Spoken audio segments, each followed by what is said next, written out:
Hello, habari. Mimi ni Isabella Mwampamba, mkurugenzi wa kituo cha michezo kinachoitwa Upendo Friends Sports Academy cha jijini Arusha. Siku ya leo nimeweza kumwalika mchezaji wangu ambaye alikuwa mdogo kabisa, amepitia kituo chetu cha michezo hicho cha Upendo Friends Sports Academy, na saizi anachezea timu ya Under 17 Serengeti Boys akiitwa Lukman. Kwa hiyo wengi wametamani sana kuweza kumfahamu kwa kumsikiliza, kwa sababu wengi wamekuwa wakimuona katika viwanja vya michezo. Karibu tumsikilize Lukman na safari yake ya michezo na mafanikio yake. Asante. Ni kitu gani ambacho unaweza kukizungumzia kama mchango wako wa Upendo Friends ambao umeweza kukutoa mpaka kufikisha hapo? Mchango wa Upendo Friends, kwanza tunaanza kuanzia kwenye malezi. Upendo Friends kulikuwa kuna malezi tofauti na kisoka, kwa watu wanafundishwa nidhamu, wanafundishwa waweje, unatakiwa upite vipi ili uweze kufikia malengo yako. Pia kulikuwa kuna malezi ya kisoka, kwa maana kulikuwa kuna mazoezi mazuri, mazoezi ambayo yenye ubora, ambayo anaweza kumfanya mchezaji akawa mzuri. Nipende kuendelea kuwapongeza kwa kufungua hii academy kwa hapa Arusha. Niendelee kuwapongeza sana. Mchango wa meneja wako na kocha wako, unaweza kuwaambia nini watu wengine wa kwenye vituo kuhusu hayo meneja na kocha? Kwa watu wa vituo vingine, kwa kocha na meneja, kwa mimi naona wanatakiwa kuwa karibu na wachezaji, wanatakiwa kuwasikiliza, kujua ni tatizo gani na ni wakati gani niweze kulitatua hilo tatizo. Kikubwa ni kuendelea kuwa tu pamoja na wachezaji. Ndio. Okay. Malengo yako, umefika hapo au unaanza kwenda mbele zaidi? Kwanza nipende kumshukuru Mwenyezi Mungu kwa sababu tulipotoka palikuwa si pazuri. Tuanze kumshukuru Mwenyezi Mungu kwa hapa tulipofika, lakini sio kwamba ndo safari yangu imeishia hapa. Hapana, mimi safari yangu ndo inaanza, safari yangu ya mpira, kwa sababu bado kuna vitu vingi mpira unanidai, na mimi kuna vitu vingi mpira na udai bado. Kwa hiyo mimi ari yangu ni kubwa na mapambano ya kutaka mafanikio, ari yangu bado ni kubwa sana. Yaani mimi hapa ndo nimeanza kutafuta mafanikio. Kwa hiyo focus yangu iko kubwa sana mbele, niweze kuweza kufika mafanikio, niweze kuweza kukomboa leo kwa nyuma yangu.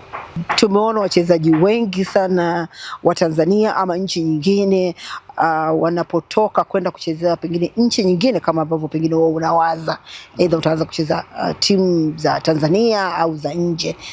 Mara nyingi wanapokwenda wanahimizwa pengine kurudi na kuwekeza nchini kwao, na pengine kuanzisha academies nyingine au kusupport wale watoto ambao pengine wana vipaji, ili kuwekeza na kukumbuka fadhila kule walikotoka. Una mawazo hayo pengine Mungu akikufanikisha kwa baadaye? Mawazo hayo nayo, kwa sababu huwezi, yani nyumbani hutaki kupasahau nyumbani, hutaki kusahau chimbuko ulipotoka. Kwa hiyo inshallah Mungu atakapokuja kunijalia, mimi mawazo wangu ni kurudi tena kuja kusambaza ule upendo ambao niliupata nikiwepo hapa.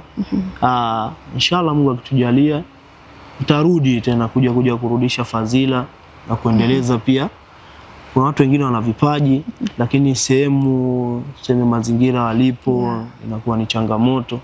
Kwa hiyo inshallah Mungu akitujalia hapo mbele, inshallah tutakuja kufanya vitu ambavyo vitakuwa vizuri pia kwa wenzetu, ili waweze kufikia kama sisi tulipofika inshallah. Okay.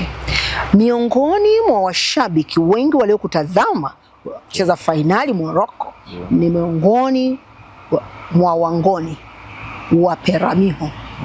Walikuangalia sana na wakikumbuka, unanielewa?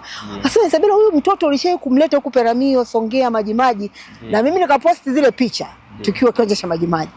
Unaizungumziaje ile safari, na je, ungetamani kurudi tena mwezi wa 12 kwa sababu tunatarajia kuanzisha mashindano kule? Izungumzie kwanza safari ilikuwaje? Safari Safari ya Peramiho ilikuwa ni safari nzuri, ilikuwa ni si safari tu ya mpira basi, bali ilikuwa ni safari ya familia, sababu tulipotoka hapa kwenda Peramiho, lengo lilikuwa ni kwenda kwenye mashindano, lakini pia kilichotutoa hapa ni ule muunganiko, ule umoja, kwa sababu tusingeweza kwenda mmoja mmoja, bali tulienda kama timu, tulienda kwa pamoja. Tulienda kwa pamoja. Kwa hiyo ilikuwa ni safari nzuri, safari ambayo tuliweza kujifunza vitu vingi, tuliweza kuweka kempu. Kumbuka tuliweza kulala kwenye matenti kwa mara ya kwanza. Kwa kuna baridi sana, lakini tuliweza kuenda vitu kama hivyo na kuweza kumaliza ile safari yetu vizuri na kurudi tena.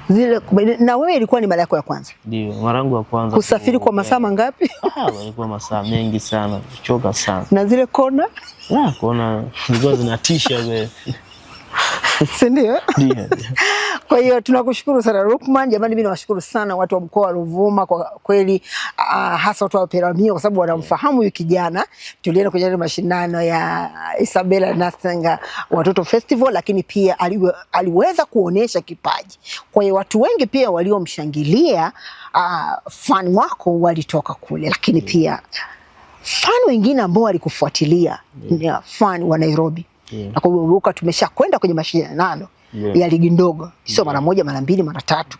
Unazungumziaje mchango wako wewe, mchango wao wa mashindano yale ya ligi ndogo ambayo tulikuwa tukienda Nairobi? Nakumbuka kwa sababu ndio ilikuwa safari yangu ya kwanza kutoka Tanzania kwenda nje ya nchi. Nje ya nchi tulienda Kenya katika mashindano ya ligi ndogo. Ilikuwa ni mashindano mazuri. Ilikuwa ni mashindano yenye ushindani kwa sababu ilikuwa ni mashindano makubwa kwa Kenya kwa muda ule.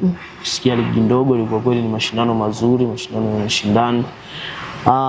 Kitu ambacho nakumbuka ni furaha yangu kwa mara ya kwanza pia kuvuka boda kwenda kushiriki yale mashindano. Ndio napenda kushukuru sana kwa jambo hilo. Asante. Okay. Unamzungumziaje Madam Isabella? Mama Isabella kwanza ni mkurugenzi wa Upendo Friends Academy. Ni mlezi wetu, ni mama yetu. Tumekuwa naye kwa muda mrefu katika kituo. Ni mama mzuri, ni mama bora kwenye malezi, ameweza kutusimamia vizuri. Napenda kukushukuru sana.